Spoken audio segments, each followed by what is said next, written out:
everyone. Welcome to Table for Two. I am the Elusive Bigfoot. And I'm Onezie.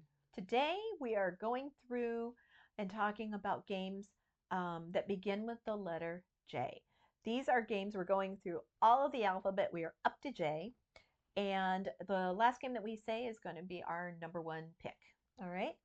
So a couple of things to know about these games. One thing is they are games that we own or have owned. They are, then these are games that something stands out for us. So if you don't hear something, it might not be that because we don't like it. It just, we chose, a few of them. All right. They are also the base games. So we're not doing expansions at this point. We'll do that at another time. And also we've grouped versions together. So for instance, we put all the fluxes together, or we put all the horrifieds together and just put it under their specific letter. Okay, so with that, on Jay, why don't you give us your first one? Okay, I'm going to start off by naming one that I'm going to need your help with. Okay. And it's called Just One. Okay. Right. So why don't you tell us about Just One? Okay, you want me to tell you about Just One? Okay, well, that happens to be on my list as well. Okay. So Just One is a game where everyone has, it's a co-op game, and everyone's got a little frame.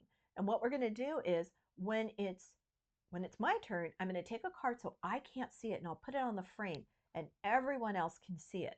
And then everyone is going to think of one word that will help me figure out what the secret word is. Now, here's the thing. If two or more people have the same word, they knock each other out, and I don't get that word at all. So they just put their frame down, and then I'm going to have to guess from the other people. So they're writing with dry erase pens on their frames. So the more people you have playing this game, the more helpful it is. So what I try to do when I'm writing a word for him to guess or for anybody else to guess, I'll try to give a word that's really descriptive, but not at all common, because I want my word to still be there. I don't want somebody else to guess it. Now, that said, sometimes I don't really match him, but there's another lady we play with. They match each other all the time. So the more people you have, the more odds you are you'll get at least one word. Yeah, it's a clue giving game, but you don't want your clues to be too obvious. Right. So if the word was dice, you probably don't want to say cube, because a lot of people will say that. So maybe you'll say pip, or maybe you'll say bones.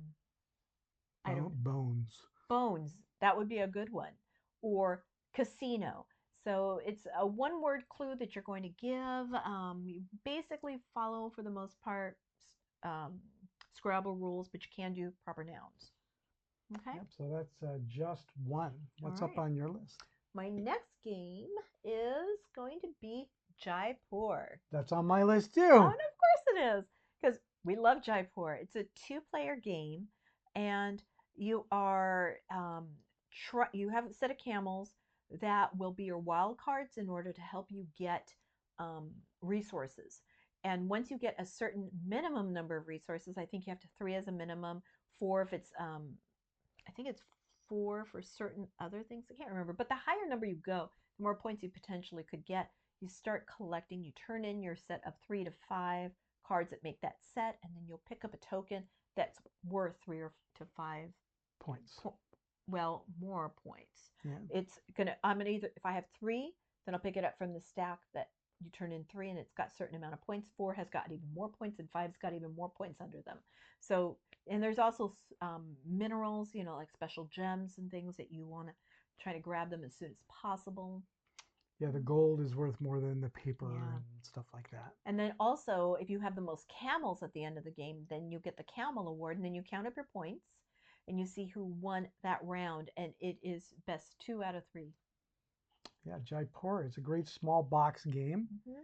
It's a great theme. You're kind of an Eastern trader, picking up minerals and items to trade. Yeah. Why did you like it? Why do you like it? I like it. Why did I like it? I used to like it. I think you like it still. I used to like it because it's a small box game. It's easy to learn. Set collection. It's fun. Doesn't take too long to play. Yeah, I like it for all those reasons. All right, so that was your Jaipur. That was mine. Next up on my list is a game that we always play at least once a year. Oh, I think I know what this is. On the 4th of July. Yeah.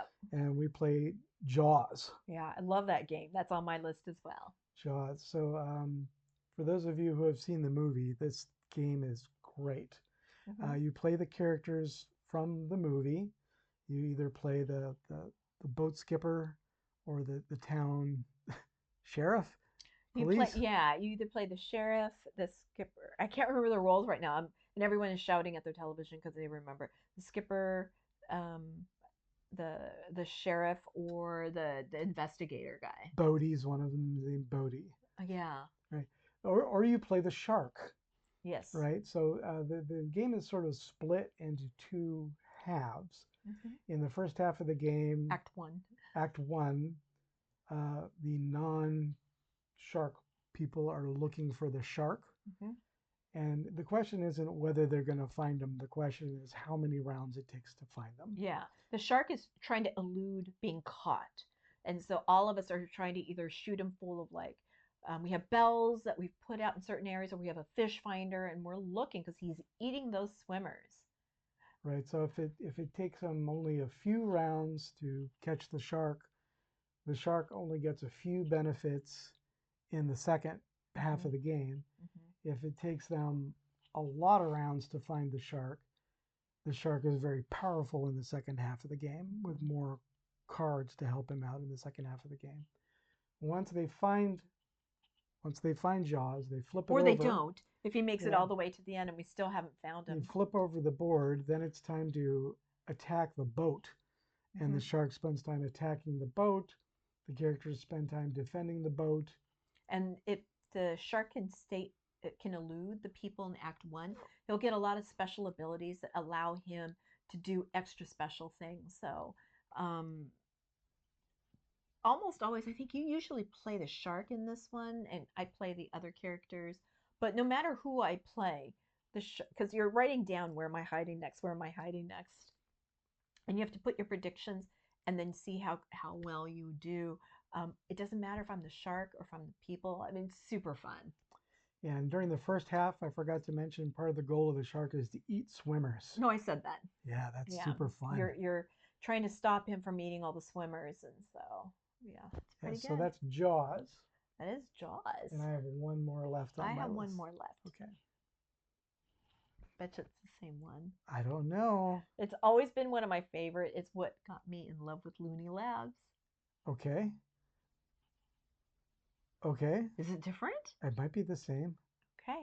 It is Just Desserts. Yes. It's my favorite too. So in this game, you have a bunch of cards, and you have your own bakery or your own restaurant, and you're trying to satisfy the favorite dessert from your guests. And if you can't satisfy with the favorite dessert that person has, maybe you can satisfy it from other cards that you have that have different components. So maybe you have, I don't know, the dude. I think the dude likes, what does the dude eat? I used to know all these. I know the drummer likes peanut butter cups. So if you have the dessert of peanut butter cups, that's great. You'll get a tip for having his favorite. But if you don't, if you have chocolate and you've got peanuts and you have cookie or something like that, then you can make it up from different ingredients. You can satisfy up to 2. If you ever draw, and what you're looking to do is you want to get 3 different colors, or no, you get 5 different colors or 3 from one color. So if you ever have 2 guests that have the same color, you have to send someone to the doorway. So you can still kind of get that one, and but it's a discard pile, and they're peeking in, or like maybe if you pull out my favorite, I'll stay. So it's just when I look at the desserts, I always think, gosh, I would love to know how to make that. So I keep asking them, why don't you have like a cookbook of these desserts? Because that would be great. Yeah, that's one of the mechanics I really like about the game is that you have this set of cards that you're playing for on the table, but you can also play for the top card of the discard pile because it's still showing. Yeah, that's the guest peeking in. That person's not quite gone yet. Right. They're just on the way out. You can say, oh, wait a minute, I've got something that you'd like, and you can get them. So yeah, I like the Just Desserts.